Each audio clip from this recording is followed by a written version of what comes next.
Անդիմությունը խոստանում է շարունակել կառուցել այն, ինչն արդեն Նիկոլը կառուցում է, ողբերգությունների շղթայով անցած Աշոտաբերդ թաղամասը, որ նախկին բոլոր իշխանությունների ժամանակներում եղել է կատարելապես անտեսված, նախընտրական շրջանում կրկին մտել է որոշ քաղաքական ուժերի գլուխը, նույնիսկ այնպիսի ուժերի, որոնք նախկինում իշխանություն եւ հնարավորություն են ունեցել թաղամասի խնդիրները լուծելու։ Ավելի քան 30 տարվա ամոթալի լռությունից հետո միայն Փաշինյանի իշխանությունը հանձնարարավ լուծել թաղամասի խնդիրը, մեկնարկելով կառուցել բոլորովին նոր քարե շենքեր 300 ընտանիքի համար։ Այս օրերին որոշ ուժեր փորձ են անում սեփականաշնորհել արդեն արվածն ու խոստանում են շարունակել կառուցումը մի դեպքում, երբ կառավարության կողմից բոլոր հատկացումներն արված են, որոշումները կայացված։ Դա շանտաժ է, դա շատ կեղտոտ, զզվելի հիմար շանտաժ է իրենց կողմից, այսինքն իրենց հերթական հիմարությունների ինչ-որ մի սերիան է, թե Աշոտաբերդի հարցին արձագանքում է պատգամավոր Արփինե Դավոյանը, թաղամասի դպրոցը այս իշխանությունն արդեն կառուցել է,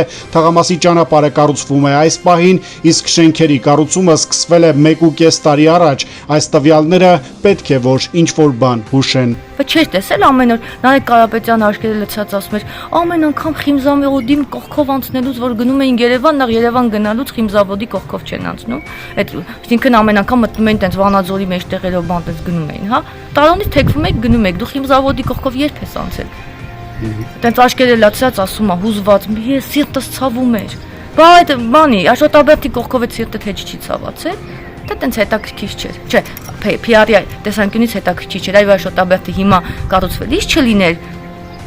Ասելու էր, գիտեք, նենց հուզվում եմ ամեն անգամ Աշոտաբերդը տեսնելիս։ Դե ինչու չեն կառուցել, որտեղ ինքս հետաքրքիր չի եղել ինչ որ բան կառուցել, իսկ ինչն են կառուցել, որ Աշոտաբերդը կառուցեին։ Աշոտաբերդում լուրջ գումարներ ա ներդրված կառավարության կողմից, նրանք ձեռները կգնալ այդքան փոխտային կառավարության անունից ինչ որ շենքեր կառուցեն, ինչ որ մարդկանց համար։ Այդ մարդիկ իրենց հետաքրքիր չեն եղել, հա 300 ընտանիք անտուն կմնա, հոտած տնակներում կապրի, ինչ որ մեկը երկրորդ հարկում թափով քայլի կգնի առաջի հարկում, ա հետաքրքիր եղել։ Ողբերգական հրդեհներով անցած թաղամասի բնակիչներին ոչ մի դեպքում չի կարելի համոզել, թե ընտրվելու դեպքում կկառուցենք, նախ ոչ ոք չի կարող այլևս չկառուցել, եւ հետո թաղամասն արդեն շատ դառը ապտակ կհասցնի նրանց, ովքեր փորձ կանեն վիժեցնել այս process-ը 3 տասնամյակը լիովին բավարար էր։